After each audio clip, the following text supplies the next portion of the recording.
নামাজের বিল আনতে হবে, সংসদে জাকাতের বিল আনতে হবে।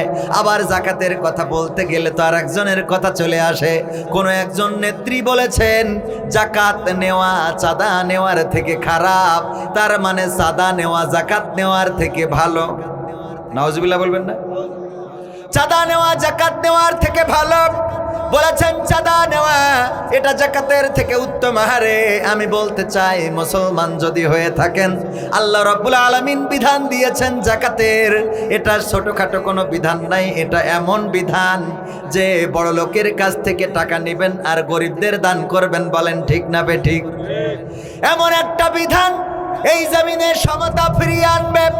এই জমিনে গরিব দুঃখী থাকবে না, অনাহারি কাঁদবে না।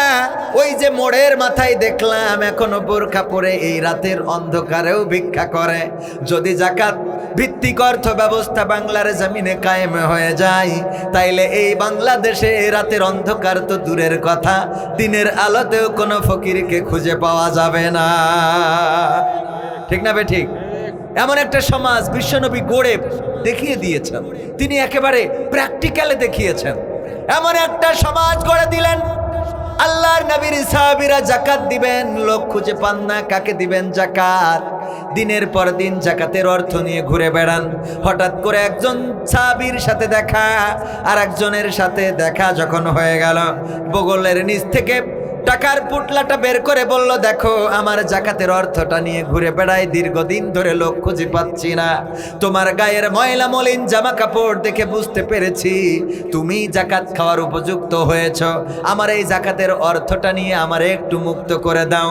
ওই লোকটা নিজের বগলের থেকে আর একটা পুটলা বের করে বলতেছে, দেখো তুমি আমার জাকাত দিবা, আমি তো নিজেও নিজের জাকাতটা নিয়ে ঘুরে বেড়াই।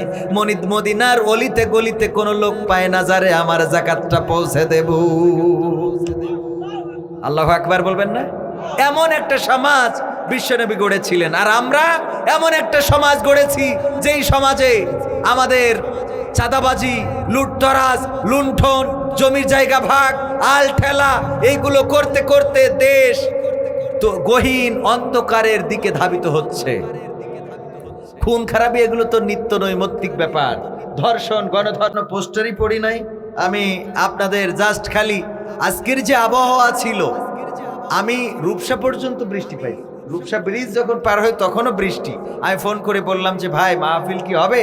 আমি ইব্রাহিম খলিল ভাইকে বলছিলাম, বললো এখানে এখনো বৃষ্টি পড়ে নাই, তবে সন্ধ্যাবেলার যে মহড়াটা নেছে সেই মহড়ায় মোটামুটি অনেকেই দূর দূরান্তের লোকজন আর এদিকে আসে, দূর দূরান্তের লোক আর এদিকে আসে নাই।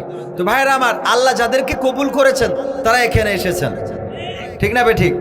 আল্লাহ কবুল না করলে আবু তালিবের মতো মানুষ যে রাসূলের এত প্রোটেকশন দিল, সেই রাসূলের কালেমাটা তার কপালে জোটে। আবু তালিবের জুটেছে?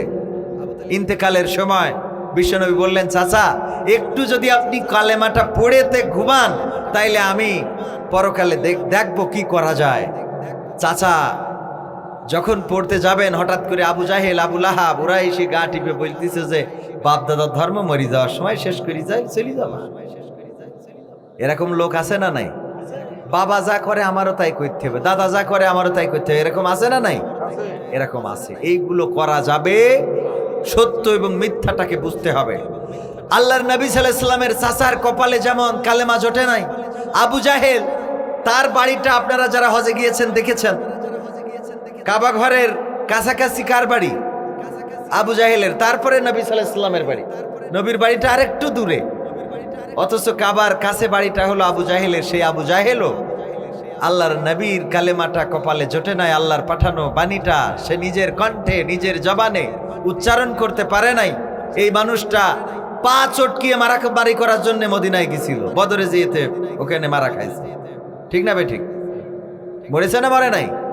ওখানে গোলমাল করার জন্য গেছিল বদরের প্রান্তরে, ওখানে নিহত হয়েছিল, ওখানেই তার কবর ছিল।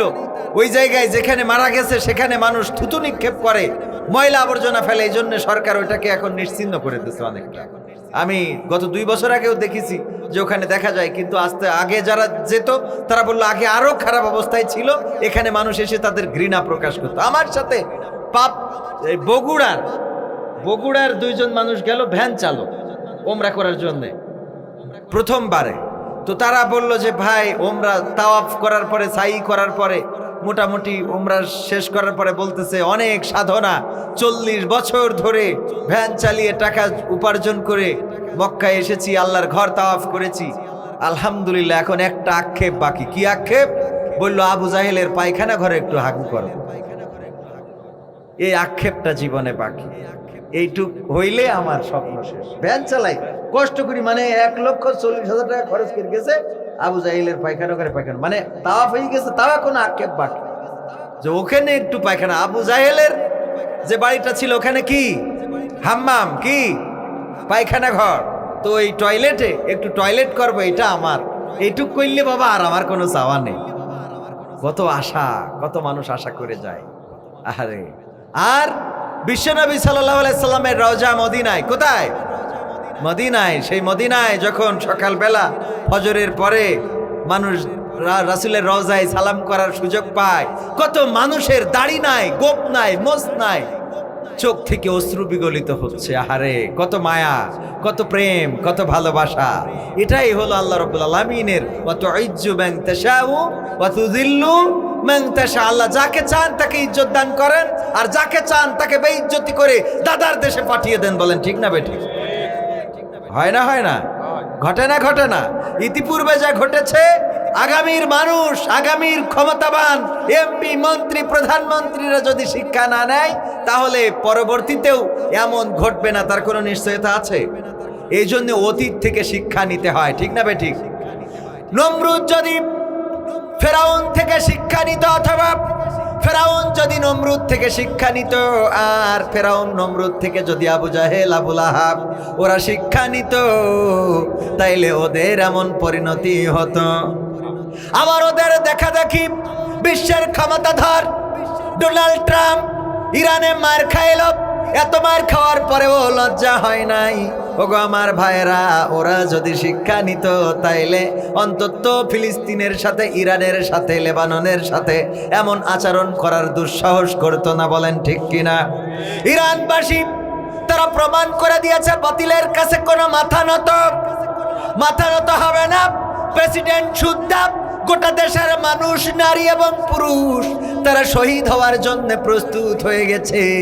আমরা শহীদ হতে চাই, আমরা জীবন বিলিয়ে দিতে চাই, কিন্তু আমেরিকার অধ্যত্ববাদীদের কাছে আর ওই ইসরায়েলের নেতানিয়াহুর কাছে মাথা নত হবে না। আয়াতুল্লাহ আলী খামেনি রাহিমাহুল্লাহ তিনি শহীদ হয়ে প্রমাণ করে দিয়েছেন বাতিলের কাছে মাথা নত হবে না, প্রয়োজনে শহীদ হয়ে জান্নাতটা অর্জন করে নেব। ওগো আমার ভাইয়েরা, যদি এমন করে মুসলমানেরা শহীদের জন্য প্রস্তুত হয়ে যায়, তাইলে আমেরিকার খবরদারি আর এই জমিনে থাকবে না। কিন্তু মুসলমানেরা আজকে এতটাই অলস, তাদের দেখা যায় চায়ের দোকানে, তাদের দেখা যায় সিনেমার আড্ডায়, তাদের দেখা যায় দেশ যখন বড্ড বিপদে পড়ে যায়, হামের টিকা নিয়ে টানাটানি, তখন আবার অনেকেই সিনেমা দেখতে যায়, সেইগুলো আবার সাক্ষাৎকারও দেয়, আছে না নাই? সিনেমা হলে পরিবারে নিয়ে সিনেমা দেখতে যায়। ওগো আমার ভাইরা, এইগুলো করা যাবে না মুসলমান হিসাবে। এমন অবসর কাটানোর সুযোগ নাই। কবি নজরুল বলেছেন, ঘুমের ঘরে কেটে